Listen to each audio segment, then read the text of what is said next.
Hi అండి. నమస్తే. Welcome to Anush education channel. So, ఈరోజైతే మనము విద్యా దృక్పథాలనేది చాలా ఇంపార్టెంట్ టాపిక్ కదా మనకు. సో, ఇదైతే సెపరేట్. మనకు డిఎస్సిలో ఖచ్చితంగా 5 మార్క్స్‌కైతే మనకు ఎవరైతే ఎస్సే అభ్యర్థులు ఉన్నారో వాళ్ళకొస్తుందండి. అదేవిధంగా ఎవరైతే ఎస్‌జిటి మిత్రులు ఉన్నారో వాళ్ళకైతే మనకు 4 మార్కులకైతే రావడం విద్యా దృక్పథాలైతే జరుగుతుందనమాట. సో, చాలా చాలా ఇంపార్టెంట్ టాపిక్. అందులో మనకు స్వాతంత్రం అంటే ఈ కమిటీలు అనేటివి చాలా చాలా ఇంపార్టెంట్ అండి. ఏవైతే స్వాతంత్రం ముందు వచ్చిన కమిటీలు కానీ, స్వాతంత్రం తర్వాత వచ్చిన కమిటీలు కానీ, విద్యా వ్యవస్థ మార్పులకు గల కారణాలు గల కమిటీలు ఏమిటి అనేది మనకు చాలా చాలా ఇంపార్టెంట్ అండి. సో, స్వాతంత్రం తర్వాత వచ్చిన కమిటీల గురించి అయితే నేను ఆల్రెడీ ఒక వీడియో అయితే చేశానండి, చూడండి. ఇది తర్వాత అదేవిధంగా ఇది స్వాతంత్రం పూర్వంకు ఉన్న కమిటీలు అనమాట. సో, ఆ కమిటీలు ఏంటో చెప్పే ముందు వీడియో నచ్చినట్లయితే ఖచ్చితంగా మన ఛానల్ను ఖచ్చితంగా లైక్ చేయండి. సో, వీడియో చూస్తున్నారు కానీ లైక్ చేయడం లేదు. సో, మీరు ఎంత మంచిగా లైక్ చేసిన మీకు నచ్చినట్లయితే ఖచ్చితంగా లైక్ చేస్తే సో ఇంతమందికి నచ్చుతుంది కాబట్టి ఇంకా మంచి మంచి వీడియోలు చేయాలని అయితే ఉత్సాహంతో త్వరగా అయితే వీడియోలు చేస్తామండి. సో, ఛానల్లోకి వెళ్ళే ముందు ఖచ్చితంగా ఒకసారి లైక్ చేసి మీ ఫ్రెండ్స్ కూడా షేర్ చేయండి. ఇక్కడ మనం చూద్దాం స్వాతంత్రం పూర్వం కమిటీలు అనమాట. అంటే మనకు స్వాతంత్రం 1947 రాక ముందు ఉంటాయి కదా కమిటీలు, చాలా చాలా ఇంపార్టెంట్ అండి. ఈ కమిటీలు ఖచ్చితంగా మనకు ఇయర్స్ అనేది చాలా ఇంపార్టెంట్ అనమాట. సో ఈ ఇయర్స్ గురించి 100% మనల్ని అయితే అడగచ్చు, మనకు మ్యాచింగ్ చేయమని కూడా అడగచ్చు అనమాట. సో 1854లో మనకు వుడ్స్ డిస్పాచ్, ఏదంటే వుడ్స్ డిస్పాచ్, ఈ వుడ్స్ డిస్పాచ్ అనేది మనకు 1854 సంవత్సరంలో అయితే రావడం జరిగిందనమాట.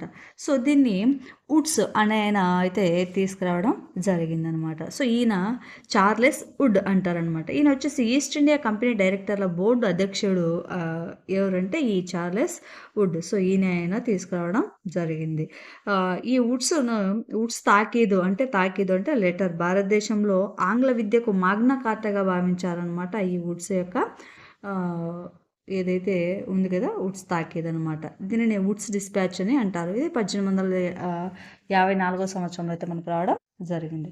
సో దీని తర్వాత నెక్స్ట్ వచ్చిన కమిటీ ఏంటంటే మనకు 1882లో హంటర్ కమిషన్ అయితే రావడం. ఇయర్స్ బాగా గుర్తుంచుకోగలరు, ఎందుకంటే ఇయర్స్ ప్లస్ మనకు ఏ ఇయర్లో ఏ కమిటీ వచ్చినది అనేది మనకు ఖచ్చితంగా అడుగుతారండి. సో 1882లో వచ్చేసి మనకు హంటర్ కమిషన్ అయితే రావడం జరిగింది. దీన్నే తొలి విద్యా కమిషన్ కూడా అంటారు. గుర్తుపెట్టుకోండి, తొలి విద్యా కమిషను, మొట్టమొదటి విద్యా కమిషన్ ఏదని అడిగితే హంటర్ కమిషన్. ఎందుకంటే మనకు తర్వాత రెండో విద్యా కమిషన్ కూడా ఉంది. సో ఆ రెండో విద్యా కమిషన్ ఏమని పిలుస్తారు, మొదటి విద్యా కమిషన్ ఏమని పిలుస్తారని కూడా అడగచ్చు మనను. సో మొదటి విద్యా కమిషన్ ఏమని పిలుస్తారంటే మనకు హంటర్ కమిషన్ అంటారు. అదే రెండవ విద్యా కమిషన్ అంటే మనకు రెండవ కమిటీని వచ్చేసి మొదలియార్ కమిషన్ని రెండవ విద్యా కమిటీని కూడా పిలుస్తారు. కాబట్టి మొదటి విద్యా కమిషన్ అంటే మనకు హంటర్ గుర్తు రావాలి. అదే రెండవ విద్యా కమిషన్ అంటే మనకి ఏం రావాలంటే మొదలియార్ రావాలన్నమాట. తర్వాత నెక్స్ట్ వచ్చేసి మనకు 1929లో హార్టాగ్ అనేది కమిటీ అయితే రావడం జరిగింది. హార్టాగ్ అండి. తర్వాత మనకు 1944లో వచ్చేసి సార్జెంట్, సో సేమ్ వచ్చిందంటే సార్జెంట్ కమిషన్ అయితే రావడం జరిగిందండి. సో కమిటీలు అయితే చాలా చాలా ఇంపార్టెంట్, గుర్తుపెట్టుకోండి. ఫస్ట్ది ఏమొచ్చిందంటే మనకు 1854లో వుడ్స్ డిస్పాచ్ అయితే రావడం జరిగింది. తర్వాత 1882లో హంటర్ కమిషన్ కానీ, తర్వాత హార్టాగ్ కమిటీ వచ్చేసి 1929లో కానీ, అదేవిధంగా 1944లో సార్జెంట్ కమిటీ అయితే రావడం జరిగింది. సో ఈ 4 కమిటీల మీద అంటే స్వాతంత్రం పొందున్న ఈ 4 కమిటీల మీద అయితే మనకు ఖచ్చితంగా బిట్స్ అయితే అడగడం జరుగుతుందండి. సో ఆ బిట్స్ ఏంటో మనం ఒకసారి చూద్దాము. ఫస్ట్ బిట్ వచ్చేసి గ్రాంట్ ఇన్ ఎయిడ్ అనే నూతన పద్ధతిని విద్యలో ప్రవేశపెట్టిన కమిషన్ ఏమిటి? Wood's dispatch, Hunter commission, Macaulay తీర్మానము, 4 చార్టర్ చట్టము. సో మనకు గ్రాంట్ ఇన్ ఎయిడ్ అనే నూతన పద్ధతిని విద్యలో ప్రవేశపెట్టిన కమిషన్ ఏదంటే మనకు ఏంటంటే వుడ్స్ డిస్పాచ్ అండి. సో వుడ్స్ డిస్పాచ్ను యొక్క కమిటీ అధ్యక్షుడు ఎవరు అంటే చార్లెస్ వుడ్. సో ఇది మనం గుర్తించాలి. ఇట్లాంటివి ఖచ్చితంగా మనల్ని అయితే అడగడం జరుగుతుంటుంది. తర్వాత రెండో బిట్టు, ప్రథమ విద్యా కమిషన్ అని దేనికి పేరు? సో ఇందాక చెప్పాను కదా, మనకు ప్రథమ విద్యా కమిషన్ ఏమిటి, రెండో విద్యా కమిషన్ ఏమిటి అని ఇట్లా అడుగుతారండి. సో మనకు ప్రథమ విద్యా కమిషన్ అనగానే హంటర్ కమిషన్ అనేది గుర్తు రావాలి. అదే రెండవ సెకండరీ విద్యా కమిషన్ అన్నా లేదా మాధ్యమిక విద్యా కమిషన్ అనే దేని పిలుస్తారంటే, మనకు స్వాతంత్రం తర్వాత వచ్చిన 1952 మరియు 53లో మొదలియార్ కమిషన్ ఏదైతే ఉంది కదా, దానిని సెకండరీ విద్యా కమిషన్ అని పిలుస్తారండి. సో మొదలయ్యార్ కమిషన్ను సెకండరీ విద్యా కమిషన్ అంటారు, 1952-53లో వచ్చిందని. అదేవిధంగా ప్రథమ విద్యా కమిషన్ వచ్చేసి మనకు హంటర్ కమిషన్ ఏమని పిలుస్తారంటే, మనకు ప్రథమ విద్యా కమిషన్ అని పిలవడం జరుగుతుందండి. సో చాలా ఇంపార్టెంట్, గుర్తుపెట్టుకో. తర్వాత హంటర్ కమిషన్లో భారతీయ సభ్యులు కానిది ఎవరు? హంటర్ కమిషన్లో భారతీయ సభ్యులు కానిది ఎవరు? Bhudev Mukherjee, K T Telang, sir Syed Ahmad 4, sir William Emerson. So మన కరెక్ట్ ఆన్సర్ వచ్చేసి సర్ విలియం ఎమర్సన్ అని అయితే మనకు ఈయన హంటర్ కమిషన్లో భారతీయ సభ్యులు కానిది ఎవరంటే, సో ఈ భూదేవ్ ముఖర్జీ ఎవరైతే ఉన్నారో ఈయన కానీ, తర్వాత కేటీ తెలాంగ్ కానీ, అదేవిధంగా సర్ సయ్యద్ అహ్మద్. సో ఈ ముగ్గురు కూడా మనకు ఎవరైతే ఈ ముగ్గురు ఉన్నారో వీళ్ళు హంటర్ కమిషన్లో సభ్యులు అనమాట. ఎవరు?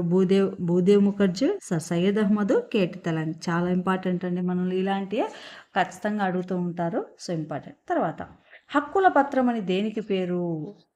Mandamus 2 certiorari 3 Magna Carta 4 corpus.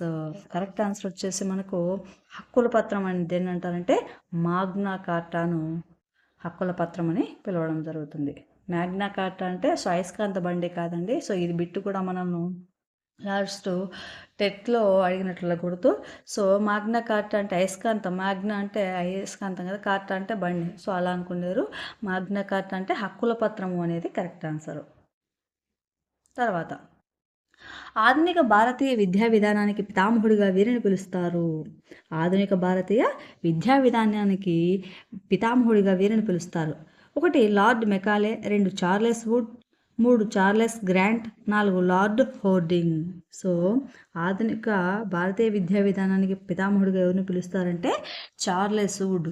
So ఈ చార్లెస్ వుడ్ ఎవరు అంటే, మనకు మొట్టమొదటి కమిషన్ ఏదైతే వుడ్స్ డిస్పాచ్ ఉంది కదా, సో దానికి హెడ్ అనమాట, ఆయన అధ్యక్షుడు. ఈయనను ఏమని పిలుస్తారంటే ఆధునిక భారతీయ విద్యా విధానానికి పితామహుడిగా పేర్కొనడం అయితే జరుగుతుందన్నమాట. సో ఈ నివేదిక భారతదేశ చరిత్రలో ప్రముఖ స్థానం వహించి అనేక కీలక మార్పులు తెచ్చిపెట్టిందనమాట. అదేవిధంగా దీనినే మొట్టమొదటి చట్టబద్ధ కమిటీ అని కూడా పిలుస్తారండి. సో చట్టబద్ధ మొట్టమొదటి కమిటీ అన్నా కూడా మనకు ఏది అంటే, సో ఈ యొక్క వుడ్స్ డిస్పాచ్ కమిటీ అనమాట. సో మొత్తానికి మన కరెక్ట్ ఆన్సర్ వచ్చేసి చార్లెస్ వుడ్ని అయితే ఆధునిక భారతీయ విద్యా విధానానికి పితామహుడిగా అయితే పిలవడం జరుగుతుంది. తర్వాత డిపార్ట్మెంట్ ఆఫ్ పబ్లిక్ ఇన్స్ట్రక్షన్స్ అనే విద్యా కమిషన్ ఏర్పాటు చేసింది ఎవరు? డిపార్ట్మెంట్ ఆఫ్ పబ్లిక్ ఇన్స్ట్రక్షన్స్ అనే విద్యాశాఖ ఏర్పాటు కావడానికి దీని ఫలితం దేనిదంటే వుడ్స్ తాకిడి యొక్క ఆ కమిటీ యొక్క ఫలితం ఏంటంటే, సో వీళ్ళు ప్రవేశపెట్టారనమాట డిపార్ట్మెంట్ ఆఫ్ పబ్లిక్ ఇన్స్ట్రక్షన్స్ అనేది. తర్వాత బిట్టు, క్రింది వానిలో కలకత్తా యూనివర్సిటీ నుండి పట్టభద్రురాలైన మహిళ ఎవరు? క్రింది వానిలో. సో ఇలాంటి చాలా ఇంపార్టెంట్ అండి, ఖచ్చితంగా మనల్ని 99% అడిగే అవకాశాలు ఉన్నాయి. సో గుర్తుంచుకోగలరు. క్రింది వారిలో కలకత్తా యూనివర్సిటీ నుండి పట్టభద్రురాలైన మహిళ ఎవరు అంటే చంద్రముఖి బసు అనేవారు. సో మొట్టమొదటి దళిత ఉపాధ్యాయురాలు అంటే మనకు సావిత్రిబాయి పూలే గారు అనమాట. సో ఇవి గుర్తుపెట్టుకోవాలి. తర్వాత ప్రజానికపు విద్యాభ్యాసంను ఇలా కూడా పిలుస్తారు. 1 mass education, 2 class education, 3 primary education, 4 school education. Correct answer వచ్చేసి మనకు మాస్ ఎడ్యుకేషన్ అనేది కరెక్ట్ ఆన్సర్ అండి. సో ప్రజానికపు విద్యాభ్యాసం ఇలా కూడా పిలుస్తారంటే మాస్ ఎడ్యుకేషన్ అనేది కరెక్ట్ ఆన్సర్. తర్వాత 1857వ సంవత్సరంలో విశ్వవిద్యాలయాలు ఇక్కడ ఏర్పడలేదు. సో, ఎక్కడ ఏర్పడలేదంటే యాక్చువల్‌గా మనకు మద్రాసు, బొంబాయి, కలకత్తా మొట్టమొదటిసారి యూనివర్సిటీలనేటివి 1857లో మద్రాసు, బొంబాయి, కలకత్తాలో అయితే ఏర్పాటు చేయడం జరిగింది. సో, బెనారస్‌లో అయితే లేదు. తర్వాత నిత్య జీవితంలో ఉపయోగపడే వ్యవసాయం, క్షేత్రగణితము, బ్యాంకింగ్, భౌతిక శాస్త్రం వంటి పాఠ్యాంశాలను విద్యా ప్రణాళికలో చేర్చాలి అని చెప్పిన కమిషను ఏది అంటే మనకు హంటర్ కమిషన్ అయితే తెలియజేయడం జరిగిందండి. నిత్య జీవితానికి ఉపయోగపడే సబ్జెక్టులు పెట్టాలని చెప్పింది అంటే హంటర్ కమిషన్. తర్వాత ఏ కమిటీ సిఫారసు వల్ల 1871లో విద్యాశాఖ నిర్వహణ బాధ్యతను పూర్తిగా రాష్ట్ర ప్రభుత్వాలకు అప్పచెప్పడం జరిగింది. సో, ఏ కమిటీ అంటే వుడ్స్ డిస్పాచ్, అంటే ఈ వుడ్స్ డిస్పాచ్ కదా ఉంది కదా, సో ఆ కమిటీ అయితే తెలియజేయడం జరిగిందనమాట మనకు. తర్వాత విదేశీ విశ్వవిద్యాలయాల్లో అంటే యూనివర్సిటీల్లో, సో ఫారిన్ యూనివర్సిటీలు చదివిన భారతీయులకు ఉపాధ్యాయ నియామకాల్లో ప్రాధాన్యత ఇవ్వాలని చెప్పినది. అంటే సో అక్కడ చదివిన వాళ్ళకి ఇంగ్లీషు బాగా వస్తుంది, అదేవిధంగా తెలుగు బాగా వస్తుంది, అంటే దుబాసీలు అంటారు కదా, సో అలాంటి వాళ్ళకి ఎక్కువ ప్రాధాన్యత ఇవ్వాలని చెప్పిన కమిషన్ ఏది అంటే మనకు హంటర్ కమిషన్ అండి. సో కాబట్టి విదేశీ విశ్వవిద్యాలయాల్లో చదివిన భారతీయులకు ఎక్కువ ప్రాధాన్యత ఇవ్వాలి అని చెప్పింది ఏది అంటే హంటర్ కమిషన్ అయితే చెప్పిందండి. తర్వాత నెక్స్ట్ వెనుకబడిన వర్గాలైన హరిజనులకు, గిరిజనులకు, స్త్రీలకు ఉచితంగా విశ్వవిద్యాలయాల్లో ప్రవేశం కల్పించాలని చెప్పిన కమిషన్ ఏది అంటే మనకు ప్రథమ విద్యా కమిషను. సో ఈ ప్రథమ విద్యా కమిషన్ ఏమని పిలుస్తారంటే హంటర్ విద్యా కమిషన్ అని కూడా పిలవడం జరుగుతుంది. తర్వాత కలకత్తా విశ్వవిద్యాలయం నుండి పట్టభద్రుడైన మొదటి వ్యక్తి ఎవరు? రవీంద్రనాథ్ ఠాగూరు, ఈశ్వర్చంద్ర విద్యాసాగరు, రాజా రామ్మోహన్ రాయ్, బంకించంద్ర చటర్జీ. సో మనకు కలకత్తా విశ్వవిద్యాలయం నుండి పట్టభద్రుడైన మొదటి వ్యక్తి ఎవరంటే బంకించంద్ర చటర్జీ అనేది కరెక్ట్ అండి. తర్వాత ఈ క్రింది వానిలో సరికాని చెప్తారు. చెప్పాను కదా మనకు కమిటీలు అనేటి ఖచ్చితంగా అయితే ఇస్తారండి. సో మనకు హంటర్ కమిషన్ అనేది 1882లోనే రావడం జరిగింది. దీనిని మనము ప్రథమ లేదా మొట్టమొదటి లేదా తొలి విద్యా కమిషన్ కూడా మనం పిలవడం జరుగుతుంది. సో ఇది ఎవరి అధ్యక్షతన వచ్చిందంటే ఈ కమిషన్ విలియం హంటరు వైస్రాయిగా, తర్వాత అధ్యక్షతన అంటే లార్డ్ రిప్పన్ 1882 ఫిబ్రవరి 3న ఏర్పాటు చేయడం అయితే జరిగిందనమాట. 1882 ఫిబ్రవరి 3వ తేదీన అయితే మనకు హంటర్ కమిషన్ అయితే ఏర్పాటు చేయడం జరిగింది. అదేవిధంగా ఇక్కడ ఇచ్చారు హాట్ టాగ్ అనేది కూడా మనకు ఎప్పుడు 1929వ సంవత్సరంలోనే మనకు రావడం జరిగిందండి. ఏది హాట్ టాగ్ కమిషన్ అనేది. సో బ్రిటిష్ ప్రభుత్వం రౌలత్ చట్టాన్ని తయారు చేసింది కూడా అప్పుడే అనమాట. తర్వాత వుడ్స్ తాకీద్. సో వుడ్స్ తాకీద్ అనేది కూడా మనకు 1854వ సంవత్సరంలోనే రావడం జరిగింది. తర్వాత సార్జెంట్ కమిటీ అనేది కూడా ఉంది, సార్జెంట్ ప్రణాళిక. సో ఇది కూడా మనకు 1944వ సంవత్సరంలో వచ్చిందనమాట. ఇక్కడ మనకు తప్పుగా ఇవ్వబడింది ఏదంటే చార్టర్ చట్టము అనేది మనకు 1819లో వచ్చిందనేది తప్పుగా ఇవ్వబడింది అనమాట. సో తర్వాత చూద్దాం.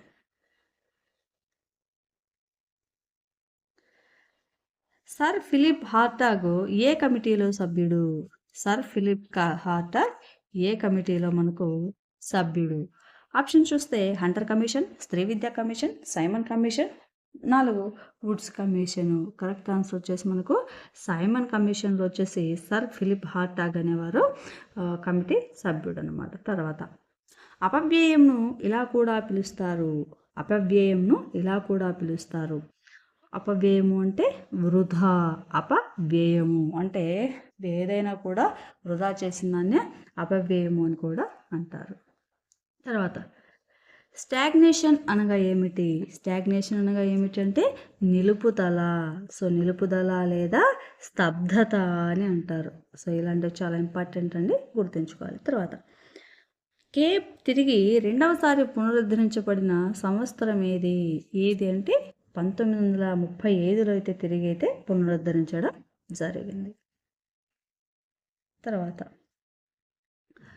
అనుత్తీర్ణత వల్ల ఒక తరగతిలోనే ఎక్కువ సంవత్సరాలు చదవడం వల్ల చదువులో ముందుకు పోకుండా ఆగడంను ఇలా కూడా పిలుస్తారు. సో, అనుత్తీర్ణత అంటే పాస్ కాకపోవడం వల్ల అదే క్లాస్‌లో ఉండడాన్ని ఏమని పిలుస్తారు అంటే స్తబ్దత అంటే నిలిచిపోయారు అని. అంతే కదా! స్తబ్దత అంటే ఆగిపోయారు అని అర్థం. తర్వాత కేప్ అనే సంస్థను తెలుగులో ఇలా కూడా పిలుస్తారు. సో, కేప్ అనే విద్యా సంస్థను తెలుగులో ఇలా పిలుస్తారు. ఏమని పిలుస్తారు అంటే కేంద్ర విద్యా సలహా సంఘం అని పిలుస్తారు. సో, కేబ్‌ను తెలుగులో ఏమని పిలుస్తారు అంటే కేంద్ర విద్యా సలహా సంఘము అని పిలుస్తారు. అదే కేబ్ అంటే ఈ సిఏబిఈ కేబ్ ఉంది కదా! కేబ్‌ని ఇంగ్లీష్‌లో ఏమని పిలుస్తారంటే central advisory board of education అని పిలుస్తారనమాట.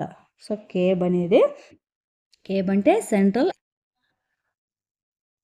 ఈ కేబ్ అనేది వచ్చేసి మనకు 1923లో ఆర్థిక మాంద్యం వల్ల ఒకసారి అయితే రద్దు చేయబడింది. మళ్ళీ 1935లో కూడా మళ్ళీ 35లో పునరుద్ధరించడం జరిగింది.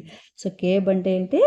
కేబ్ అంటే central advisory board of education అని పిలవడం జరుగుతుంది. నెక్స్ట్ బిట్ చూద్దాం.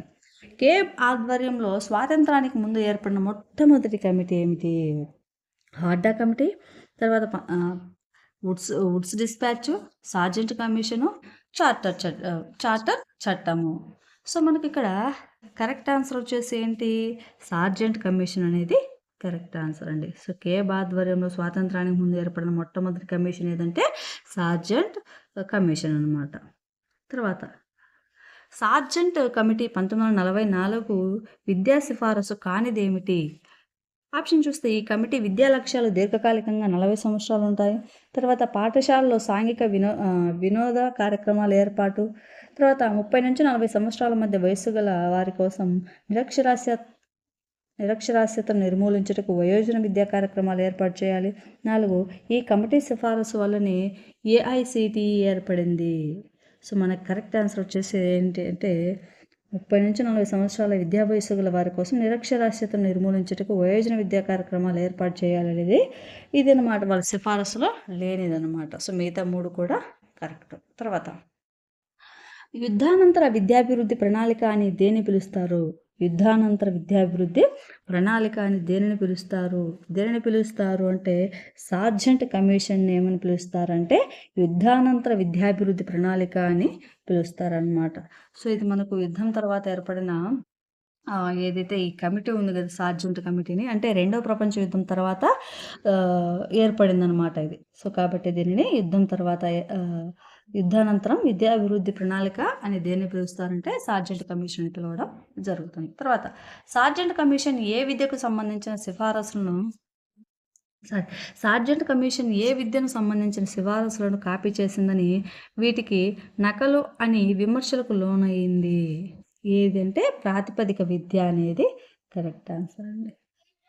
తర్వాత 1945లో ఏర్పాటైన విశ్వవిద్యాలయాల విరాళాల కమిటీ తన పర్యవేక్షణలో ఈ యూనివర్సిటీ బాగోగులు చూసుకోలేదు.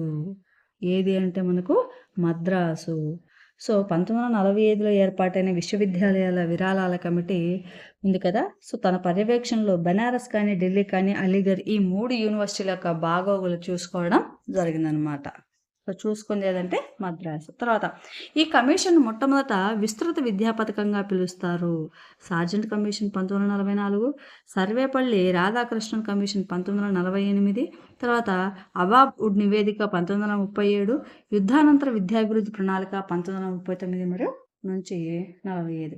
సో, మనకు ఈ కమిషన్ మొట్టమొదటి విస్తృత విద్యా పథకం అని దేనిని పిలుస్తారంటే 1944లో వచ్చిన సార్జెంట్ కమిషన్ అయితే పిలవడం జరుగుతుందండి.